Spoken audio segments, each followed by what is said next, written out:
Hello ನಮಸ್ಕಾರ. ಯಾರೆಲ್ಲ ಈ ವಿಡಿಯೋ ನೋಡ್ತಾ ಇದ್ದೀರೋ ಅವರೆಲ್ಲರಿಗೂ ನಮಸ್ಕಾರ. ನಾನು ಇವತ್ತಿನ ವಿಡಿಯೋದಲ್ಲಿ ನಮ್ಮ ಅಲ್ಲಮ ಪ್ರಭುಗಳು ಬರೆದಿರೋ ಅಂಥ ವಚನದ ವಿಶ್ಲೇಷಣೆಯನ್ನು ಕೊಡ್ತೀನಿ. ಹಾಗಾದರೆ ಆ ವಚನ ಯಾವುದು ಅಂತ ನೋಡೋಣ.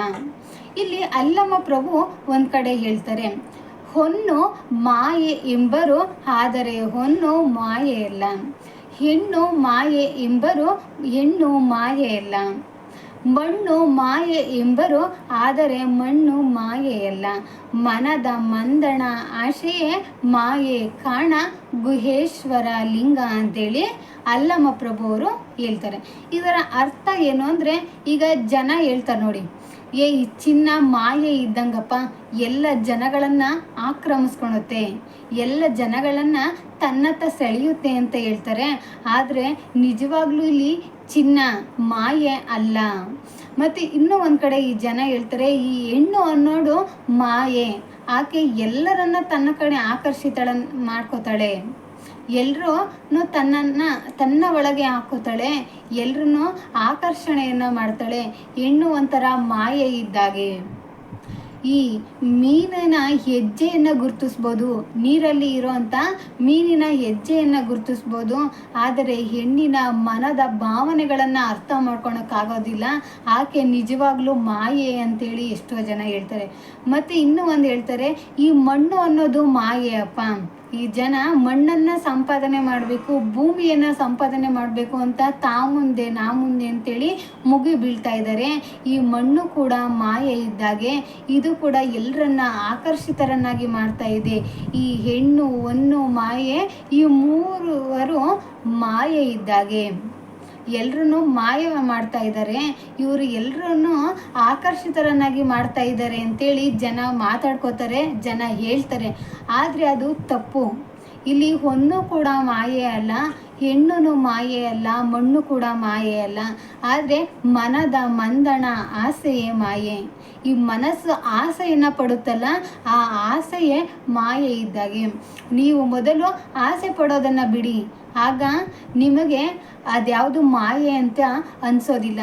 ನೀವು ಯಾವಾಗ ಅದು ಬೇಕು ಇದು ಬೇಕು ಅಂತ ಆಸೆಯನ್ನು ಪಡ್ತೀರೋ, ಆಗ ಅದೆಲ್ಲವೂ ನಿಮ್ಮ ಕಣ್ಣಿಗೆ ಮಾಯೆಯಾಗಿ ಕಾಣುತ್ತೆ. ಅದಕ್ಕೆ ಇಲ್ಲಿ ಯಾವುದೂ ಮಾಯೆ ಅಲ್ಲ, ನಿಮ್ಮ ಮನಸ್ಸಲ್ಲಿರೋಂಥ ಆಸೆಯೇ ಮಾಯೆ ಅಂತೇಳಿ ಇಲ್ಲಿ ಅಲ್ಲಮ ಪ್ರಭುಗಳು ಹೇಳ್ತಾರೆ.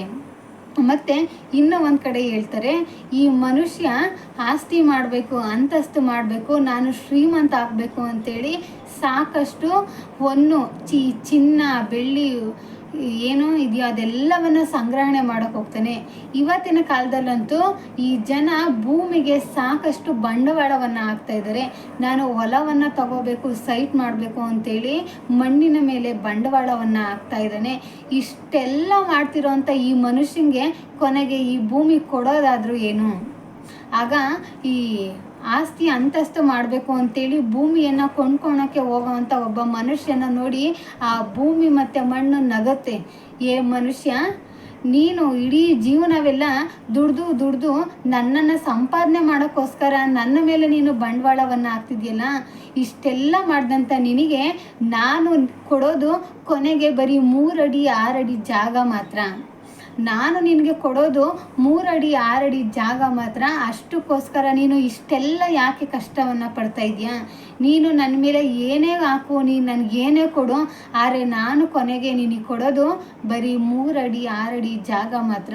ಇಷ್ಟಕ್ಕೋಸ್ಕರ ನೀನು ಇಷ್ಟೆಲ್ಲ ಕಷ್ಟವನ್ನು ಪಡ್ತಾ ಇದೆಯಾ? ಒಬ್ಬರನ್ನು ತುಳಿದು ನೀನು ಬದುಕೋ ಅಂಥ ಬೆಳೆಯೋ ಅಂಥ ಕೆಲಸವನ್ನು ಮಾಡ್ತಿದ್ಯಲ್ಲ ಅಂತೇಳಿ ಆ ಮಣ್ಣು ಆ ಭೂಮಿಯನ್ನು ಕೊಂಡ್ಕೊಳಕ್ಕೆ ಹೋಗಿರ್ತಾನಲ್ಲ, ಆ ವ್ಯಕ್ತಿಯನ್ನು ನೋಡಿ ನಗುತ್ತೆ. ನೀನು ಏನೇ ಮಾಡಿದ್ರು ಕೊನೆಗೆ ನಿನಗೆ ಸಿಗೋದು ಇಷ್ಟೇ ಅಂತೇಳಿ ಇಲ್ಲಿ ಹೇಳ್ತಾರೆ. ಒಟ್ಟಲ್ಲಿ ಹೇಳಬೇಕಂದ್ರೆ ಇಲ್ಲಿ ಯಾವುದು ಮಾಯೆ ಅಲ್ಲ, ನಿಮ್ಮ ಮನಸ್ಸಿನಲ್ಲಿರುವಂಥ ಆಸೆನೇ ಮಾಯೆ. ಮೊದಲು ನೀವು ಆಸೆಗಳನ್ನು ಪಡೋದನ್ನು ಬಿಡಿ. ನೀವು ಯಾವಾಗ ಆಸೆ ಪಡೋದನ್ನು ಬಿಡ್ತೀರೋ ಆಗ ನೀವು ಖುಷಿಯಾಗಿರೋಕ್ಕಾಗುತ್ತೆ, ಆಗ ನೀವು ಚೆನ್ನಾಗಿರೋದಕ್ಕೆ ಸಾಧ್ಯ ಆಗುತ್ತೆ ಅಂತೇಳಿ ಇಲ್ಲಿ ಅಲ್ಲಮ ಪ್ರಭುಗಳು ತನ್ನ ವಚನದ ಮೂಲಕ ಹೇಳಿದ್ದಾರೆ. ಇಷ್ಟು ಈ ವಚನದ ಸಾರಾಂಶ. ಇದು ನಿಮ್ಮೆಲ್ಲರಿಗೂ ಅರ್ಥ ಆಗಿದೆ ಮತ್ತು ಇಷ್ಟ ಆಗಿದೆ ಅಂತ ನಾನು ಅನ್ಕೋತೀನಿ. ಹೀಗೆ ನನ್ನ ಎಲ್ಲ ವೀಡಿಯೋಸ್ಗಳನ್ನ ನೋಡೋದ್ರ ಮೂಲಕ ನನಗೆ ಸಪೋರ್ಟ್ ಮಾಡಿ ಅಂತ ಕೇಳ್ಕೊತಾ ನಾನು ಈ ವಿಡಿಯೋನ ಇಲ್ಲಿಗೆ ಮುಗಿಸ್ತಾ ಇದ್ದೀನಿ. ನಾನು ಮತ್ತೊಂದು ವಿಶೇಷವಾದ ವಿಚಾರದ ಜೊತೆ ಮತ್ತೊಂದು ವಿಡಿಯೋವನ್ನು ಮಾಡ್ತೀನಿ. ಎಲ್ರಿಗೂ ಧನ್ಯವಾದಗಳು. ಜೈ ಹಿಂದ್, ಜೈ ಕರ್ನಾಟಕ ಮಾತೆ.